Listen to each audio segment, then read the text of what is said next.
What's up guys, welcome back to the channel. We got a 2020 Forester in for a spark plug replacement and a drive belt. First things first, we'll remove the intake duct, the air box, the engine cover. This just pops up and comes out. Make sure not to break these tabs. They're pretty easy to break. We'll get the battery removed, the engine harness out of the way, and then we'll start with the passenger side spark plugs. Let me get the air intake out of the way.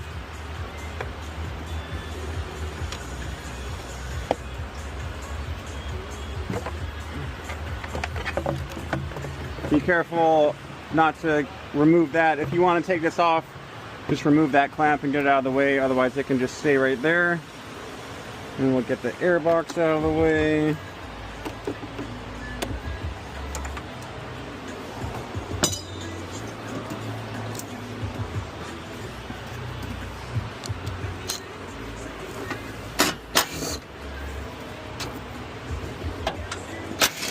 Just two 10mm bolts down there, and then we got one on the side.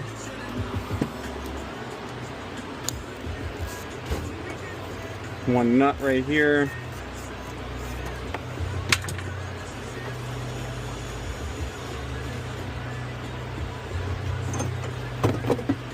And it comes right out.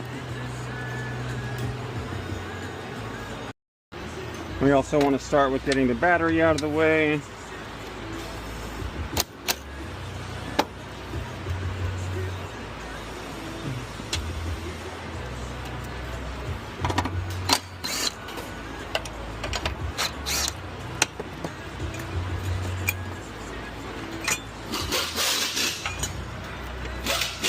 These hooks can be a pain in the butt sometimes.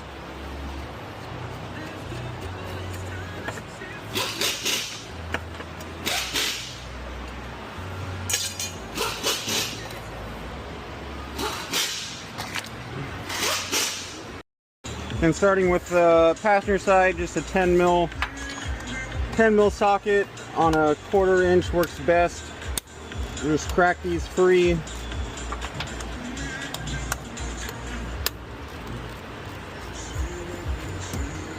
And then I use a deeper socket to get this one out.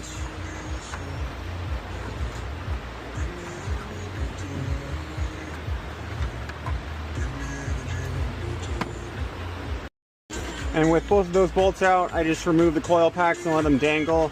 Sometimes these connectors can be a pain in the butt to disconnect from the coil packs, so just let them dangle. And so you kind of have to bend up and just tilt it back, and then we'll get the plugs out. And you'll need a 14mm spark plug socket with an extension.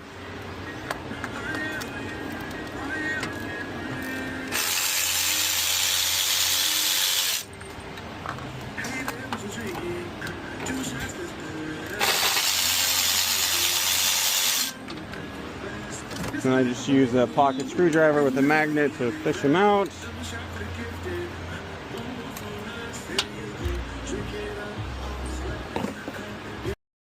And we're just running the OEM spark plugs. Subarus love NGK plugs. Highly recommend only running NGKs in your Subaru. We'll set those in. And I always thread them in by hand. I've got this special flexible extension. I always thread them in by hand because the electric ratchet can be a little rough on them and we don't want to crack those porcelain spark plugs. So get them both threaded all the way in, and then we'll tighten them by hand. And with your 14mm spark plug socket, I just use a 1-inch extension on the ratchet and give them a couple turns, nice and snug.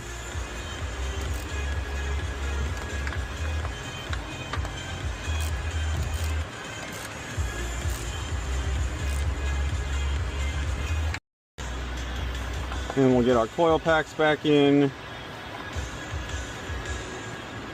thread the bolts back in and get them tightened. Don't want to tighten these too much, just nice and snug. These are easily stripped out, and if that happens, you will have to replace your valve cover, and that's never a good day. And with the passenger side coils back in, we'll put the air box back in, put the intake boot back on, and move to the driver's side. And moving on to the driver's side, I like to get all these harnesses and connectors up out of the way. It gives you a little bit more room. You can open your fuse box, put the fuse cover off, take this connector out, and just kind of wiggle it up out of place, and then depress this tab lightly. These tabs like to break. And wiggle off the ECM connector and take a little pocket screwdriver and release this tab in here and get that up out of the way. And then same thing for this lower second one. Just release that tab and pull it up out of the way. And get the harness up out of the way. And fold that up out of the way.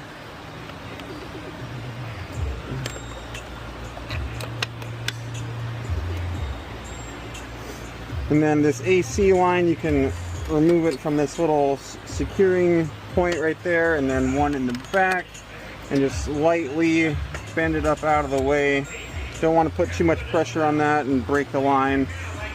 And then we'll take this bracket off and then get the coils out. And for this side on cylinder 4, just because of the angle of the cylinder and the frame rail, you have to spin and loosen up the spark plug a little bit to get it a little bit more out, because the angle of the extension with the special socket, you'll put up unneeded pressure on the valve cover, and because these are plastic valve covers, we don't want the valve covers to break with that pressure. So after you get them out a little bit, you can take your extension, put it back into cylinder 4,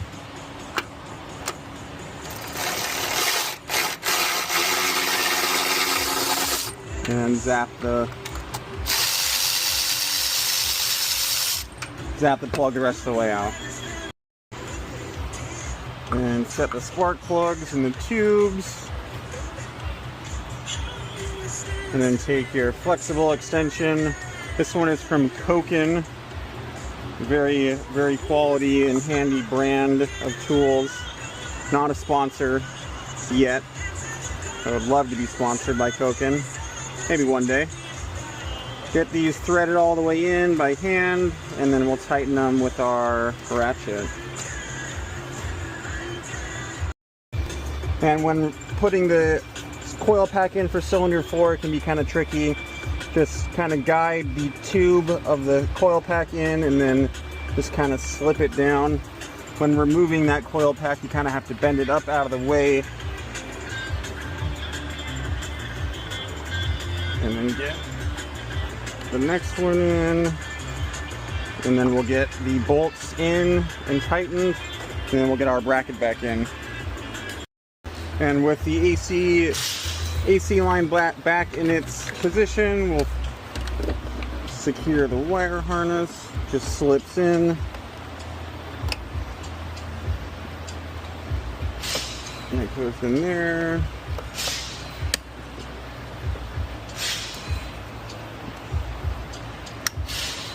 Always want to hear those clicks. Those are nice clicks. And then we'll get our battery back in.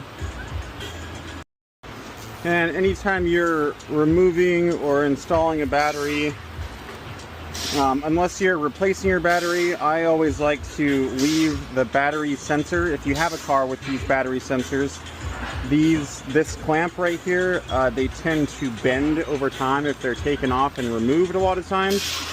So I always just take it off of the top right here, and it prevents that from getting bent over time.